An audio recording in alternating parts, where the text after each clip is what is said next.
Hello. Hey. I did it first. I like it. You can start the show. That's fine. You want Once to? in a while. No, I'm good. Do it right now. Just get it going.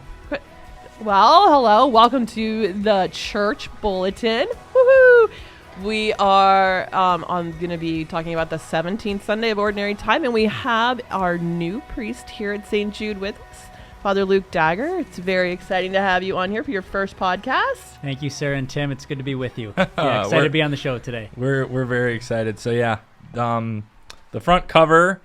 It's the gospel. It is the gospel. The feeding of the 5,000. Although technically, I've heard it could have been a lot more than 5,000. It says the 5,000 men, but if there's a women and children not included in that count, that could be like 10,000, which is crazy. A lot of people got fed that day. Tons of people. Father, when he picked this, Father Ross picked the bulletin cover. We always talk about who picked it and why, and he was like, I don't know, it's like a painting, and it looks nice. And I was like, okay, you're the boss. So it was awesome.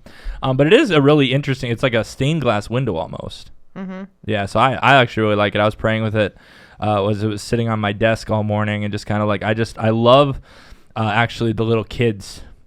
Like, it's kind of like there's this little kid in the front that's pointing, which I think is kind of neat. It's like right in the middle. You don't really notice it. It's like everyone else is kind of sitting, but this kid is pointing. And I'm just like. Isn't that a kid getting like food with a lady with Jesus? Yeah, so? It looks like there's a boy and a girl who's handing over the loaves and the fish. And then I also love, too, the angels, which obviously there aren't angels necessarily depicted in the gospel account, but I'm like, they probably had something to do with it. Yeah. So it's really neat. I liked praying with it. So feel free to spend some time with the cover. There's some highlights in our, introductory, bulletin. I don't know what you call it, like highlight box, I guess. We'll have to figure out a cool name for it. I don't know what it is. This thing. So be sure to pay attention to what's highlighted there because we put that there for a reason.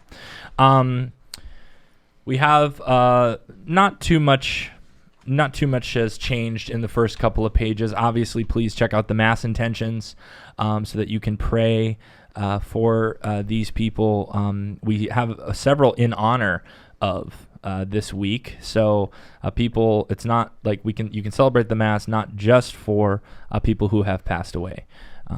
Father Ross, actually, I didn't go to all of morning Mass today, but he talked about that because we've been having a lot of in honor ofs recently, especially since we added the Tuesday morning Mass time. So that's been in there. And so he talked about, because we pray every Sunday, at least at one Mass, for the living and deceased members of St. Jude Parish. So, yes, and living. San Esteban as well. And San Esteban, yes. Yeah.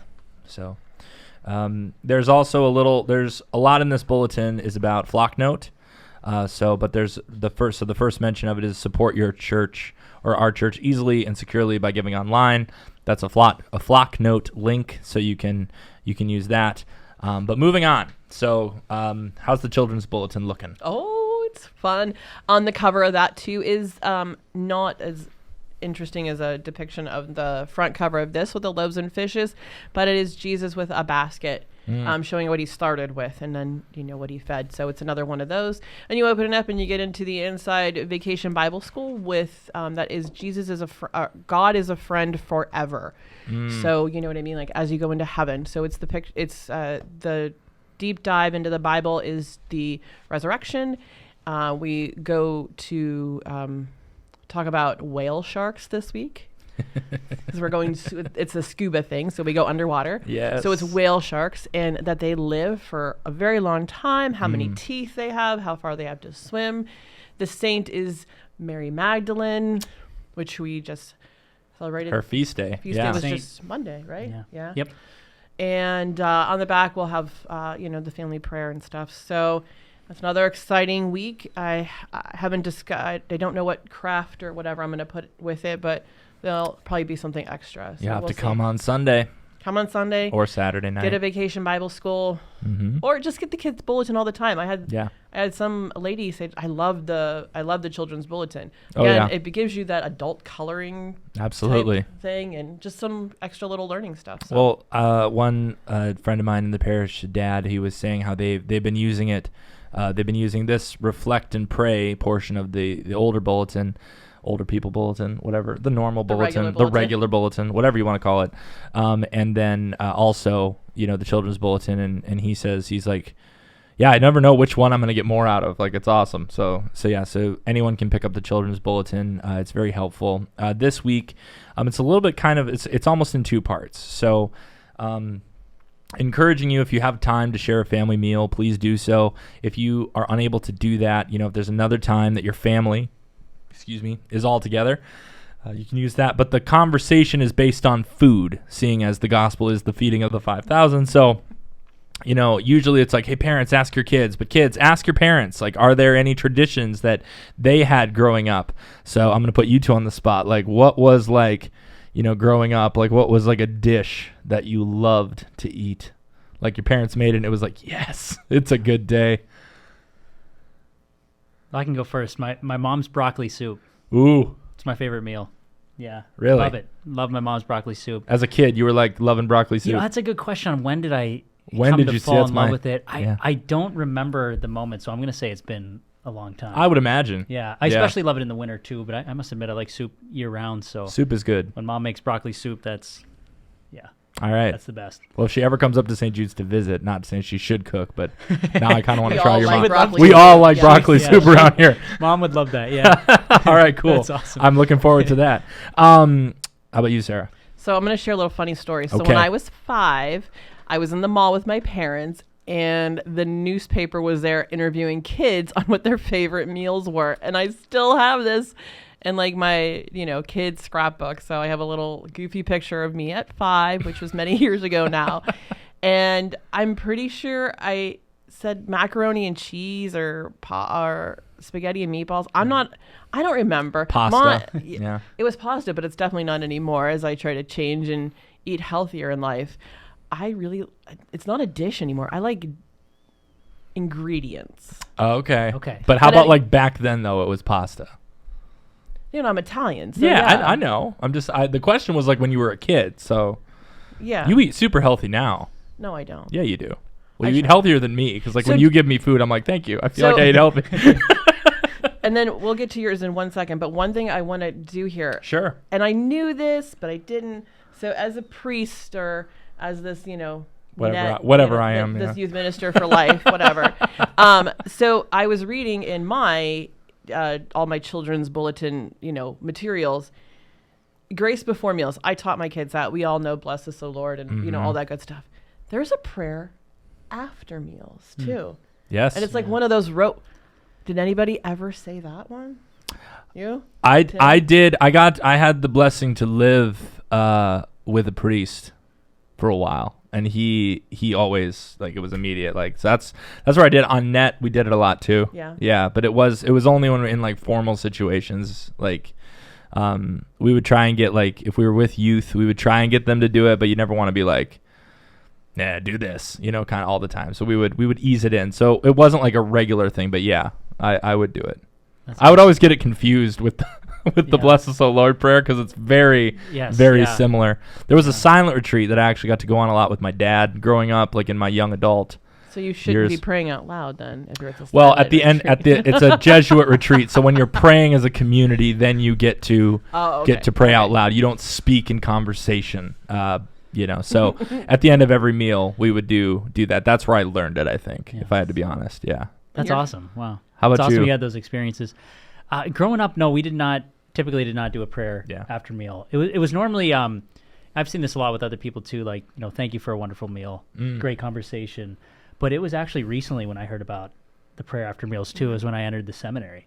So we would have a prayer at the beginning and then it was always a prayer after. And the leader would change each day. Okay.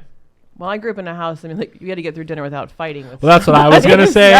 We never did it as a kid. So dinner was like, well, hopefully we get through this without, some type of argument or something that didn't like somebody on their plate. So, well, we never did it as kids because, like, you had to finish your food. Yeah. Or so, like, and most of the time it was kind of one of those things where it was like, if you didn't finish, it would be waiting for you later. But every once in a while, my father would be like, you can't leave the table till you're done eating. Yeah. So he would excuse the rest of us, and the poor child is just sitting there. And looking at whatever it was, probably broccoli soup. No, I'm just kidding. As an adult, I've also had the privilege of sharing meals with other families that I'm friends with, and one would go through the family's highs and lows for the day. That's beautiful. Yes. So you know what I mean, and but they're thankful for. Yeah. So, something else to add to meals. I don't know. So you can take this. I'm a firm believer. Well, here we do center a lot of things at St. Jude around food. We like all food. seem to like food. Anyway, you can tell that with Ewan let you whenever we had those couple of food making projects. But there's so much that can come out of giving thanks for your meal, where it's from, who prepared it, what your day was like. Yep. All over a meal. Yeah. And the good thing is, you know, you're supposed to have 3 squares a day, so as much time as you can spend. Yeah. And then it just reflects back to the meal that we get to celebrate every Sunday, or if you want to every day in the Eucharist. I mean, and I know I'll tease about it. So Tim's going to interview Father Luke after our podcast here about the Eucharistic Congress that he was just at. Yay! So it'll be super exciting. I know he smiles a lot whenever you talk about it. We're gonna be I doing- greatly look forward to it. Yeah. We've been awesome. teasing this for about a year.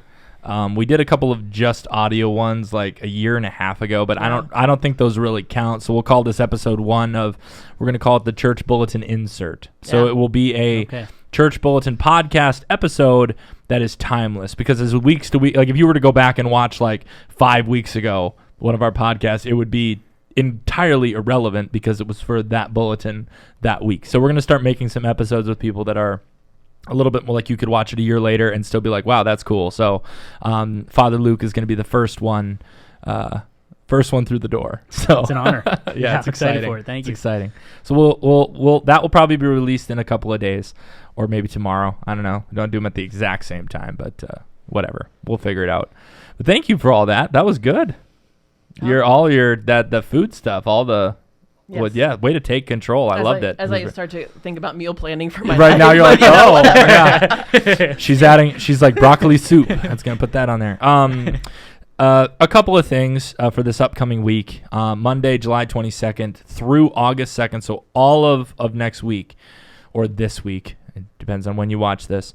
The Erie Junior Philharmonic will be using the church and school campuses throughout the day. I believe their day ends about 4:30.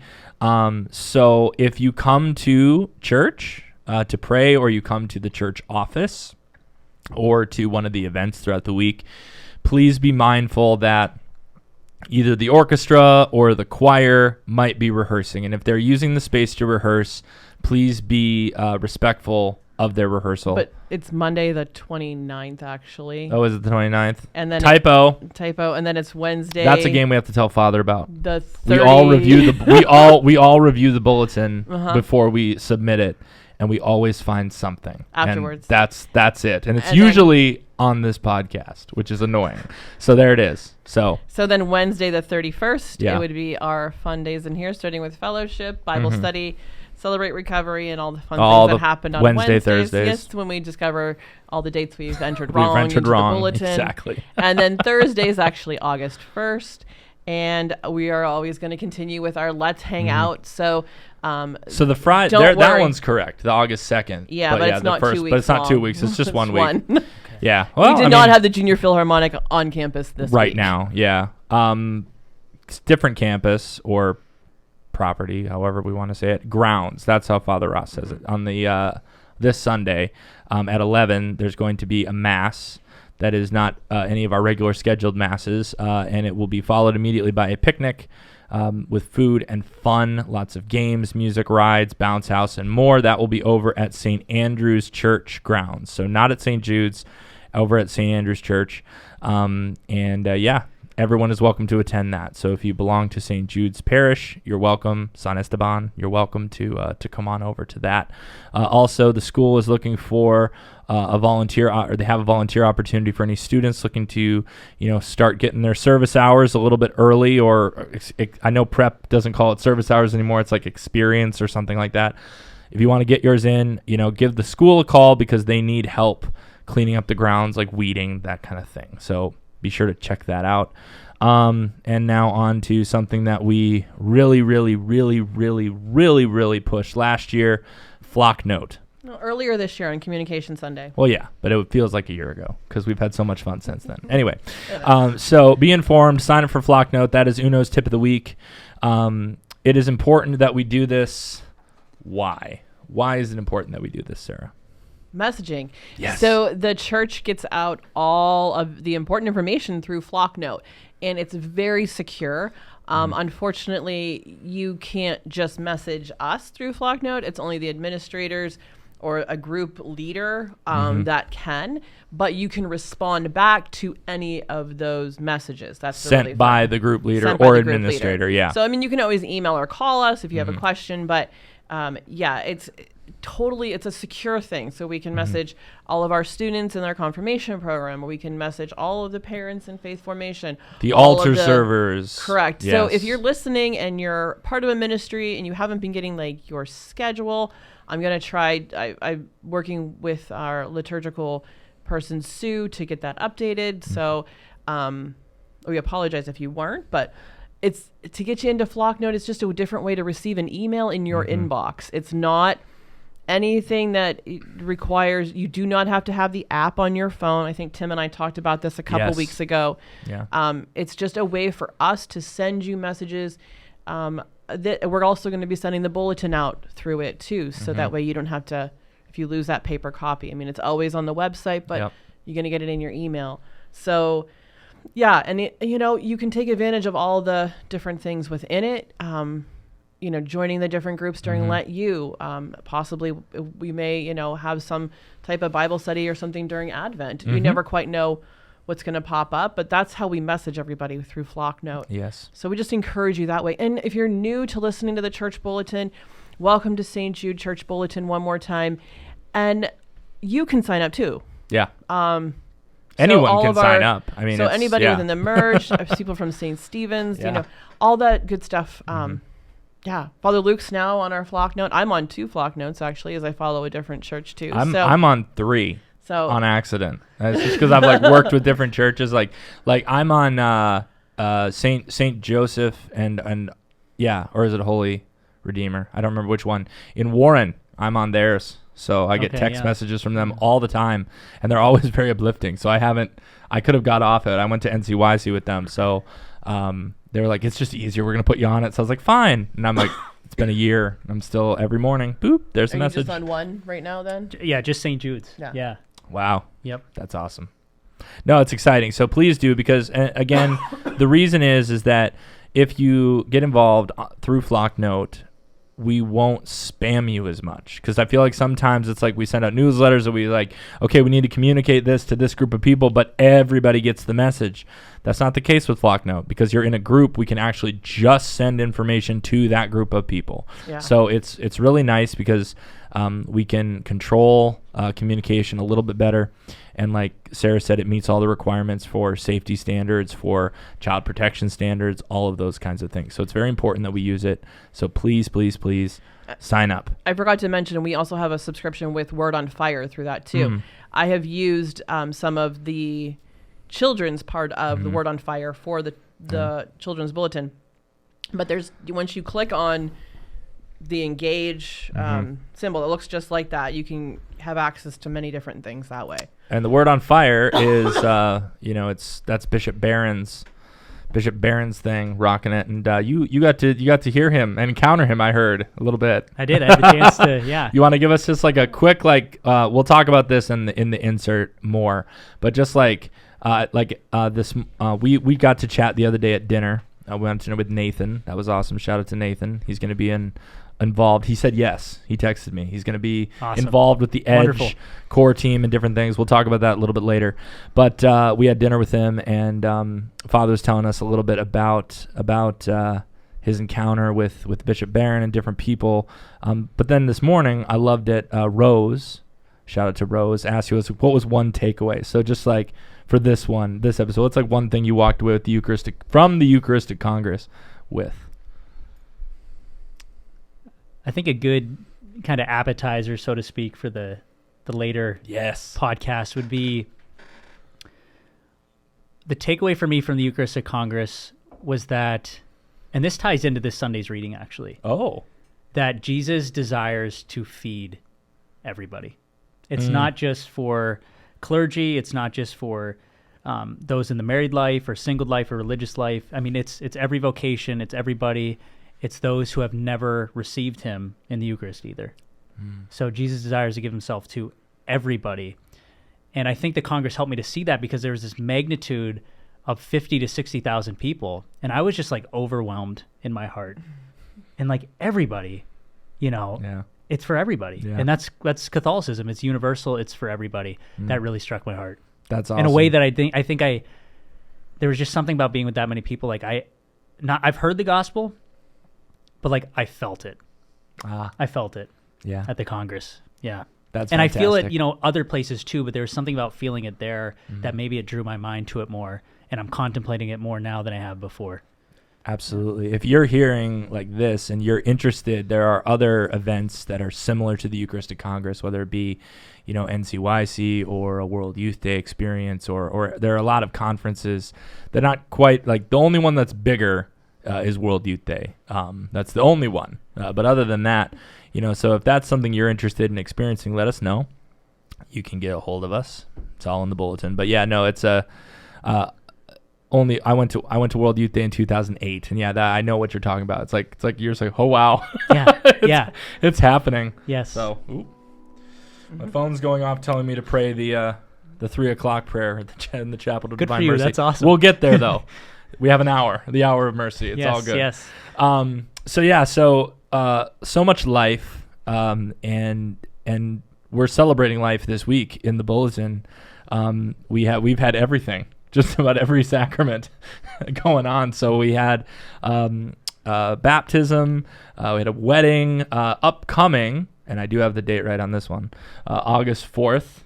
There's going to be a celebration of anniversaries, marriages that have lasted a very extended period of time. So we've got a great list of representatives there from St. Jude's Parish, St. Jude's Church, and St. Andrew's Church, who will be present, and we just wish them all like congratulations and many more years of happiness.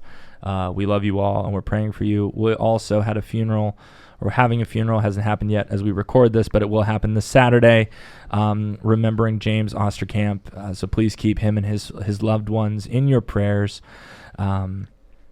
And yeah, so like I said, we've pretty much accomplished all of it. But if you would like to schedule a sacrament like a baptism, or get ready for the sacrament of marriage, or enter into OCIA or faith formation, a great place to check out how to do that is on the website. You can go and see all the forms, all the explanations. Or if you're not into reading, you're welcome to give us a call. Come see us after masses on the weekend. All this stuff. All right. Speaking of the Eucharistic Congress and adoration, we are going to start First Friday, adoration of the Blessed Sacrament. I'm not going to read this whole page. You can read it in the bulletin. But it's adoration of the Blessed Sacrament is something that I'm always trying to get better at, because I feel like sometimes I'm really good at it, and a lot of times I'm really bad at it. And so I will say commitment is really helpful if this is something that you're not used to doing. So it's only once a month, but we're looking for committed adorers. There's some times that at this moment haven't been filled yet. Carol Layden and Barb Kuhn are sort of the faces of the registration for this thing. Their contact information is in here, but I think I can all say that some of the greatest moments of my spiritual life have been sitting in front of the Blessed Sacrament. Big moments, big calls, big healing moments, forgiveness moments, ministry moments, always before the Blessed Sacrament. So anything you guys want to add to that before we move on? Or okay, cool. Oh, that was really well said. There it is. Yeah, very well said. And Tim, just to acknowledge, appreciate your honesty there. I think for me too, it's a constant movement more and more towards Jesus. And so to just acknowledge, I I think all Catholics feel that, where there's the ebbs and flows, and Jesus, he wants to work in and through all of that. Well, and I'm gonna appreciate your honesty. I'm I gonna look quote forward to talking about that more. I was gonna say I'm gonna quote a great priest from this morning. You know, our love for Jesus in the Eucharist can grow. It can change. Yeah, it can. It can. I'm quoting Father Luke this morning at Bible so excited study. to talk with you soon. Yeah, it'll be tune into that episode. We keep teasing it, so it's going to be good. Awesome. And then the Office of Divine Worship from our diocese has put out a cool newsletter. Father Ross was like, get these things in the bulletin. So here they are. You can read them. So there's just been a little bit of confusion about, best practices for Holy Communion for the sick and the homebound, for reservation of the Holy Eucharist. And the Office of Divine Worship did a great job just spelling out what we're supposed to do, what you're supposed to do. So give that a read, because I think sometimes it can be confusing, especially the term extraordinary minister of Holy Communion, because it's not really extraordinary in the sense of, because our English language, I think, is confusing. It doesn't, correct me if I'm wrong, Father, but it's not necessarily, wow, you're amazing, or you're extraordinary. You're not the ordinary minister of communion. That would be the priest or the deacon. Am I right? Is that? Yeah. That's well said. Yeah. Okay. So it's just a little explanation, and it's helpful because it's not to be like, oh, we're a church of rules, don't break them. But it's more like there is a practice that shows reverence for the true presence of Jesus in the Eucharist. Like, it's not just another thing that we do. There is a way to do this. It's like Father's not changing the Eucharistic prayer up there to suit how he feels. Like, there's what you say and what you do. So that includes then receiving the Eucharist to take to somebody. It's laid out in here to not bring the pyx with you in the communion line. We have a tray on the altar. Yes. If you are not comfortable with walking up to the altar, Tim or I will gladly put it up there before we do announcements for you. However you want. I get asked every week to put one up there when I do announcements. I do as well. Yeah. It's not a problem. Yep. So we will do that for you. You can bring a piece of paper with you so we know who it goes back to. That's not an issue. You can also, and a couple people have been asking me to bring to fill their picks, after Mass. That's allowed as well. If Father Ross or Father Luke is available, they can do it for you. It just depends. So, but yeah. Yeah, we have our people that come in that go to the homebound and the sick, and they get their stuff during the week. When the office is open, we can go and do that way too, but not in the communion line, we ask. No.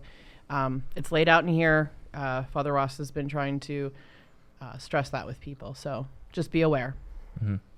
Anyone want to add, Father Luke?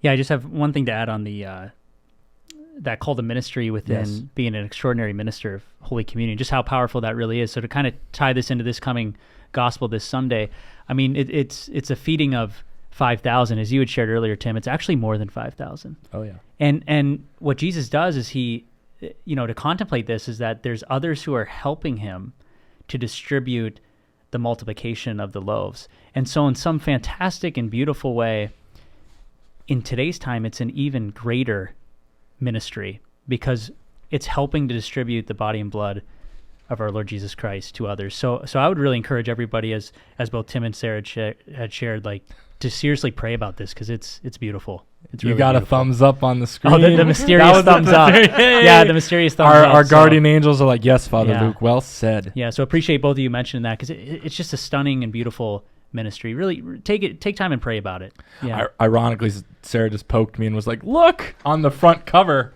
Never noticed it, but there's a dude right here, and he's carrying the basket of loaves. And rejoicing, so like lifting it up for everybody to see because how far away they are. It's just so beautiful. It's so beautiful. Yeah. Speaking of beauty and excitement, we're coming up on 2025, which is weird to say at this moment, but we're getting there. And Pope Francis has announced that we're going to have for our Jubilee year of 2025, he says, Hope is the central message for the coming Jubilee, that in accordance with an ancient tradition, the Pope proclaims every 25 years. So hope is going to be our theme next year, which is exciting. We have so many things that I don't want to let the cat out of the bag too soon. But we've been talking about next year a lot, actually, and it's going to be cool. So stick around, St. Jude's, because it's going to be really exciting. And then, of course, the Pope's monthly intentions. So please keep praying for those. He's called the Holy Father for a reason. He leads us, he guides us.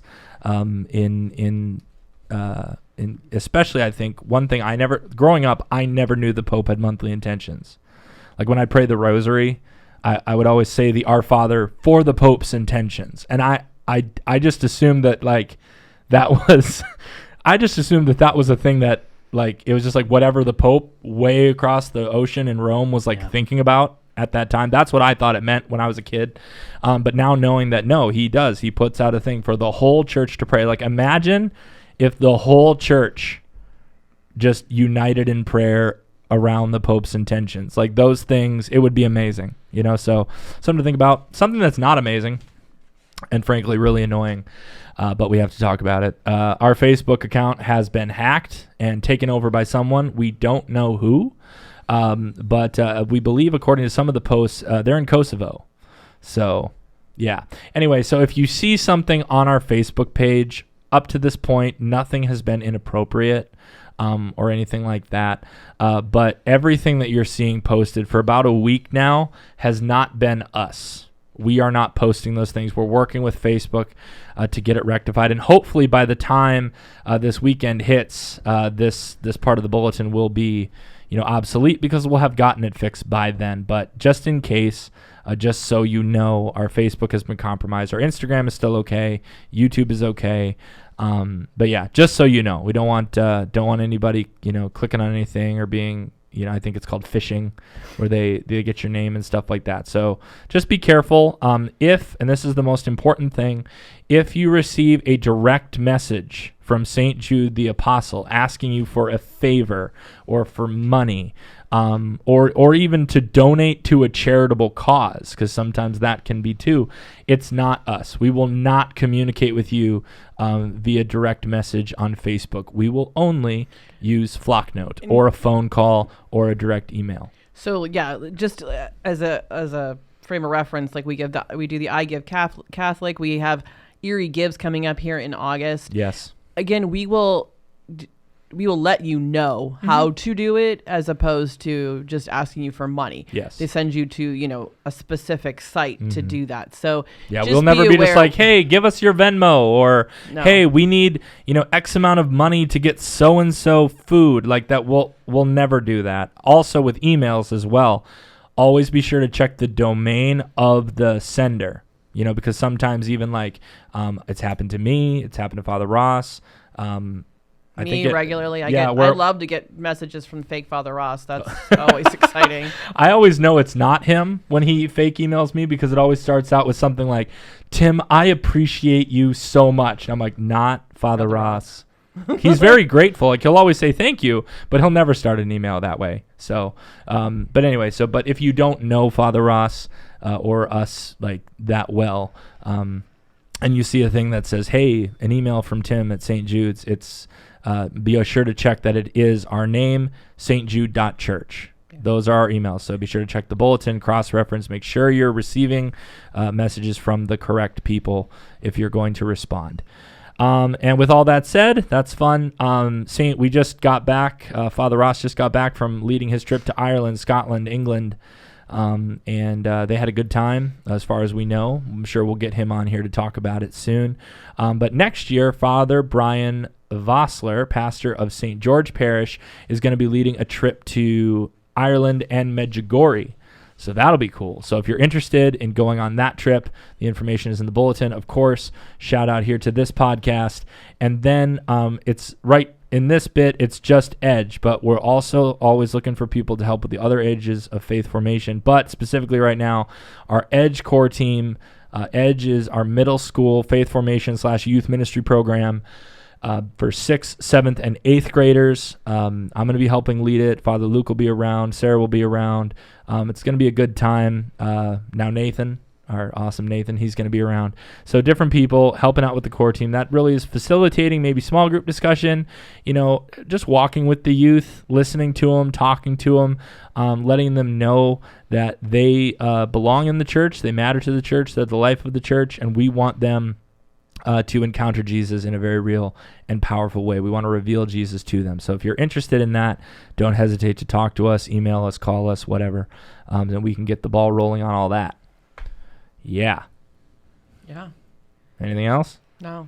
No. The bulletin's long, so. It is long. So long podcast. We've been doing short bulletins the last month. So Father Ross was like, "Oh, can we keep this one condensed?" And he just we looked at each other for about 3 seconds. He was like, "Do a long one." I'm like, "Okay." So here we are. Know that we're praying for you. We got a lot of prayer requests this week. So our prayer line is in the bulletin on that first contact page. You can also call the office. We'll pray for you. If you would like us to pray with you, we're happy to do that as well. Father, one of my, I'm just gonna pay you a compliment because you're here. It's weird when we do it when you're not here. We did it. I think we talked about it a couple weeks ago. But one of the first things you did when you came was house calls. You came back from Emmaus and you were like, "I'm doing house calls," and he's just, and I think sometimes our homebound parishioners can sometimes feel maybe we always care about them, but sometimes maybe it can feel that you're not a priority. And you were like right away, boom, I'm doing it. And I was like, I thought that was really cool. That it's one of the big callings from Jesus. So yeah. Yeah. Appreciate you sharing that. Mm-hmm. Yeah. Love it. It's a beautiful ministry. And I think oftentimes people will say wow, that was such a blessing for you, as a priest to come and visit me. But on behalf of all of us priests, it's a blessing for us too. Yeah. It really is. Mm-hmm. It's, and I think Jesus really saw it that way too. He just loved to encounter people. And so, it's, it's both. So I appreciate you sharing that, but it's also a blessing for me too.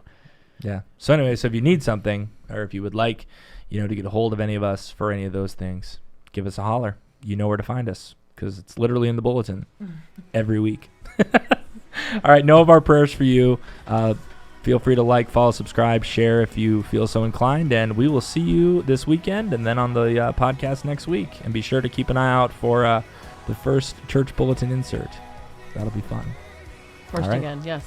Woo! First again. There you go. All right. God bless. Have a good week. God bless.